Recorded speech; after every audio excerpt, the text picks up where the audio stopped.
solemos pensar en el corazón como, no sé, como una especie de edificio complejo con sus tuberías y sus puertas. Mm, Si las tuberías, que son las coronarias, se tapan, pues tenemos un infarto. Si las puertas, las válvulas, no cierran o no abren bien, es una valvulopatía. claro. Pero, ¿qué pasa cuando el problema no está ni en la plomería ni en la carpintería, sino en las paredes mismas, En de estructura, en el músculo cardíaco? en el miocardio. Exacto. Hoy vamos a hacer un análisis a fondo de las miocardiopatías, que son este grupo de enfermedades que atacan directamente al músculo. La idea es desglosar los conceptos clave para entenderlas, diagnosticarlas y tratarlas. Algo fundamental, sí. Sí, sobre todo para quien se está formando. Y ni se diga de cara a evaluaciones como el ENARM. Así que, para empezar a desmenuzar esto, ¿qué es exactamente una miocardiopatía? ¿Por qué la separamos de algo como la falla cardíaca por hipertensión, por ejemplo? Esa es la pregunta del millón. Y la respuesta, la verdad, lo define todo. Una miocardiopatía es cuando el músculo del corazón está enfermo, digamos de fábrica. O sea, el problema es intrínseco. El problema es intrínseco. No es que una tubería tapada o una puerta rota lo hayan dañado después. No. Aquí el músculo mismo es el que falla, sin otra excusa. Para que te pongan esa etiqueta, se tienen que haber descartado todas esas otras causas. Entiendo. Es un diagnóstico de exclusión en cierto modo. En gran parte sí, es una falla primaria del miocardio. Y bueno, dentro de este grupo, no todas las paredes enfermas son iguales, ¿eh? Tenemos la miocardiopatía hipertrófica, donde las paredes son demasiado gruesas, muy rígidas. Ajá. Luego está su opuesto, la dilatada, donde las paredes son delgadas, débiles, se abomban. Y finalmente, la restrictiva, que es la más curiosa. Las paredes no están ni gruesas ni delgadas necesariamente, pero es como si se hubieran vuelto de piedra. Cada una es un mundo. De acuerdo. Empecemos por la primera, la hipertrófica. En las fuentes se menciona como el trastorno genético cardíaco más frecuente, lo cual ya de por sí es un dato muy relevante. Importantísimo. Si seguimos con la analogía, aquí las paredes son demasiado gruesas. Y uno pensaría intuitivamente, músculo más grueso, pues corazón más fuerte. No. Exacto. Y esa es la gran paradoja de esta enfermedad. Es un concepto clave. Lo fascinante de la miocardiopatía hipertrófica es que desafía por completo esa intuición. ¿Por qué? Porque ese exceso de fuerza, de masa muscular, se convierte en su peor enemigo. La mayoría de los casos son genéticos, por mutaciones en las proteínas del sarcómero, las piezas que hacen que el músculo se contraiga. Ok. Pero este crecimiento es desorganizado, es caótico. El resultado es un ventrículo que sí puede contraerse con mucha fuerza, pero es increíblemente rígido y, lo más importante, puede llegar a obstruir su propia salida. Espera un momento. Eso sí que es contraintuitivo. ¿Cómo es que algo más fuerte termina obstruyendo el paso de la sangre? ¿Cuál es el mecanismo exacto ahí? Es como una conografía mortal que ocurre con cada latido. A ver, imagínate, la hipertrofia, este engrosamiento, no es parejo. Suele ser asimétrica y afecta más que nada al septo, la pared que divide los ventrículos. De acuerdo. Ahora, durante la sístole, cuando el corazón se contrae para expulsar la sangre, esa pared engrosada crea un pasillo muy, muy estrecho. Y al mismo tiempo, en muchos de estos pacientes, la válvula mitral tiene una anatomía un poco anómala. La fuerza de la sangre saliendo a toda velocidad crea como un efecto de succión, un efecto Venturi, que jala la valva anterior de la mitral hacia el septo. La jala hacia adelante. La jala hacia adelante. Este fenómeno se llama movimiento sistólico anterior, o SAM. La válvula literalmente choca contra el septo y bloquea la salida. Es una obstrucción dinámica. Entendido. Es como si una puerta se cerrara de golpe en un pasillo justo cuando todos intentan salir. Justo así. Y me imagino que ese choque, esa turbulencia, es lo que produce el famoso soplo que se describe. ¿Cómo lo identificamos en la exploración? Porque diferenciar soplos es una habilidad clásica de examen. Absolutamente. Y este soplo tiene una personalidad única. Es un soplo sistólico, rudo, sí, pero su comportamiento es lo que lo delata. ¿A qué te refieres con su comportamiento? A diferencia de casi todos los demás soplos, este Este aumenta de intensidad con maniobras que disminuyan la cantidad de sangre dentro del ventrículo, ¿Cómo cuáles? como la maniobra de Valsalva o simplemente ponerse de pie. ¿Y por qué pasa eso? Porque si hay menos sangre, la cavidad del ventrículo es más pequeña. Entonces, la válvula mitral y el septo están más cerca, la obstrucción empeora y el soplo, pues, grita más fuerte. ¡Wow! Esto es oro molido para el ENARM. Es justo lo opuesto a la estenosis aórtica, donde esas mismas maniobras harían que el soplo disminuyera. Hasta el pulso es distinto. Aquí es bisferiens, de doble pico, no parvus et tardus como en la estenosis. Vaya detalle. Y más allá de los hallazgos físicos, ¿cómo se sienten los pacientes? ¿Qué es lo que más debe preocuparnos? Pues mira, lo primero es que muchos son asintomáticos, y ahí está el peligro. Cuando dan síntomas, el más común es la disnea, la falta de aire. Ok. Pero no es porque al corazón le falte fuerza para bombear. De hecho, la fracción de eyección suele ser normal o incluso alta. El problema es la diástole, la relajación. El llenado. Exacto. El ventrículo es tan grueso y rígido que no se deja llenar. Es como intentar llenar una botella de plástico durísimo.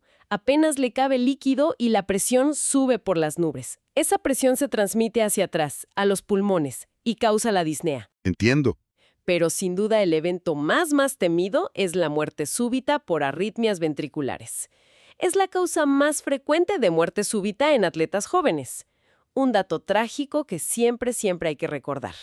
Entonces el manejo debe ser muy cuidadoso. ¿Cómo se aborda un corazón que es demasiado fuerte para su propio bien? El tratamiento es un juego de equilibrios. Primero, para los síntomas, usamos fármacos que obliguen al corazón a relajarse y a latir más lento. Los beta bloqueantes son la primera línea. Para darle tiempo de llenarse. Justo para eso. También los calcioantagonistas, como verapamilo. Y aquí viene una contraindicación clásica. Jamás darle sinotrópicos como la digoxina. Claro, sería echarle gasolina al fuego. Exacto. Aumentar la fuerza de contracción es lo peor que puedes hacer. Segundo, si la obstrucción es muy severa y no responde a fármacos, hay que ser más agresivos. La miectomía septal quirúrgica, la cirugía de Morrow, es el estándar de oro. ¿Qué es eso? Literalmente, se corta y se quita un trozo del músculo engrosado. Una alternativa es la ablación septal con alcohol, donde se provoca un infarto chiquito y controlado en esa zona para adelgazarla. Y tercero, y lo más vital de todo, es prevenir la muerte súbita. ¿Y cómo se decide quién está en riesgo de morir súbitamente? Hay una lista de factores de alto riesgo que, hay que sabérselos de memoria. Si tienes uno o más, es indicación de implantar un desfibrilador automático, un DAI. A ver, La lista es historia familiar de muerte súbita, un síncope sin explicación clara, un grosor del septum extremo mayor de 30 milímetros, o que en un Holter se detecten rachas de taquicardia ventricular no sostenida. Identificar a estos pacientes y ponerles un DAI les salva la vida. entendido. Tenemos un corazón que se ahoga en su propia fuerza. Pero, ¿qué ocurre cuando el problema es el opuesto? No un exceso de músculo, sino una debilidad. Un estiramiento que lo vuelve ineficaz. Hablemos de la miocardiopatía dilatada.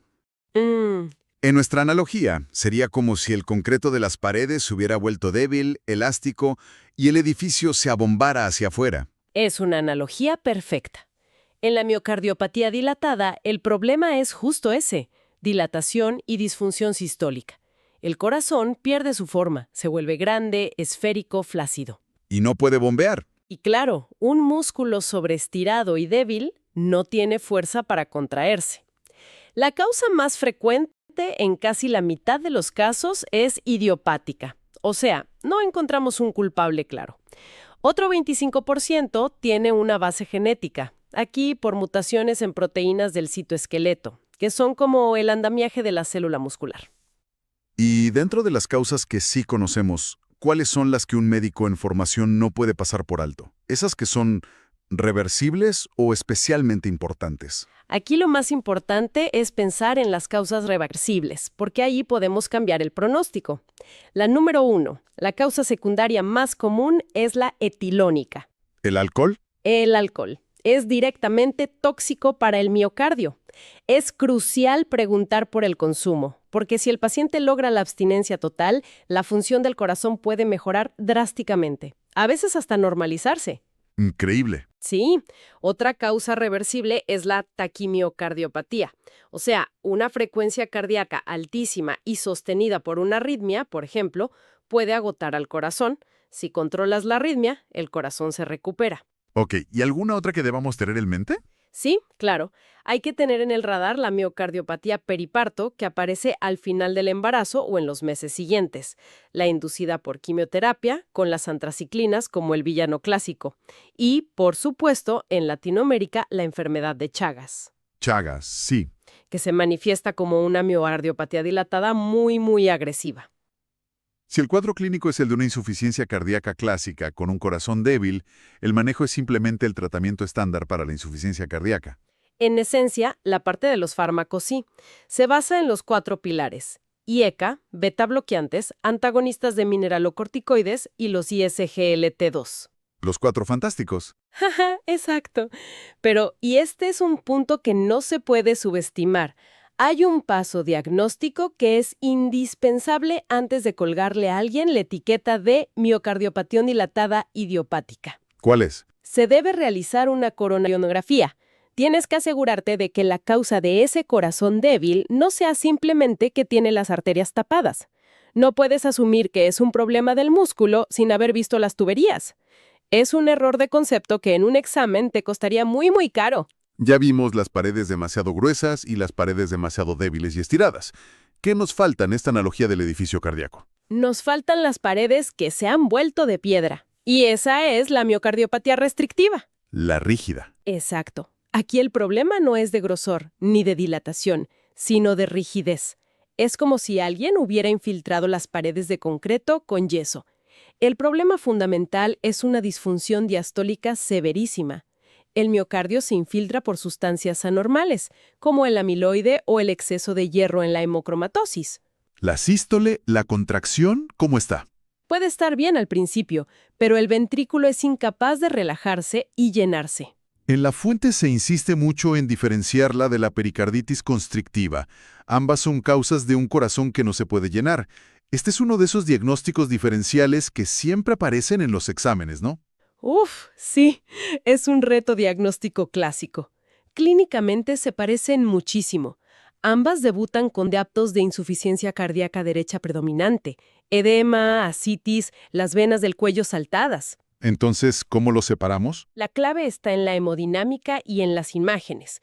En la restrictiva el problema está en los ventrículos y el izquierdo suele estar más rígido, por lo que sus presiones de llenado son más altas. En la pericarditis constrictiva, en cambio, es el saco que envuelve al corazón, el pericardio, el que está rígido y lo aprisiona todo por igual. Es como si todo el edificio estuviera en una jaula. Justo. Ahí las presiones de llenado en las 4 cavidades tienden a igualarse. El ecocardiograma nos da otra pista.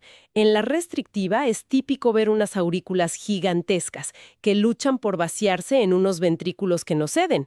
En la constricción, una tomografía o una resonancia pueden mostrar el pericardio engrosado y calcificado. Y si la duda persiste, Biopsia.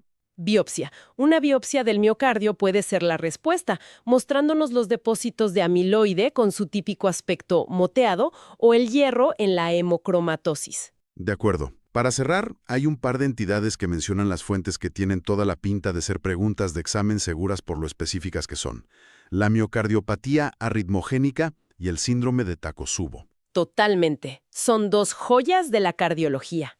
Empecemos con la arritmogénica, que antes se llamaba del ventrículo derecho. Es una enfermedad genética de los desmosomas, que son como el pegamento que une a las células cardíacas. Ok. Cuando este pegamento falla, sobre todo en el ventrículo derecho, el músculo se va muriendo y es reemplazado por tejido de cicatriz y grasa.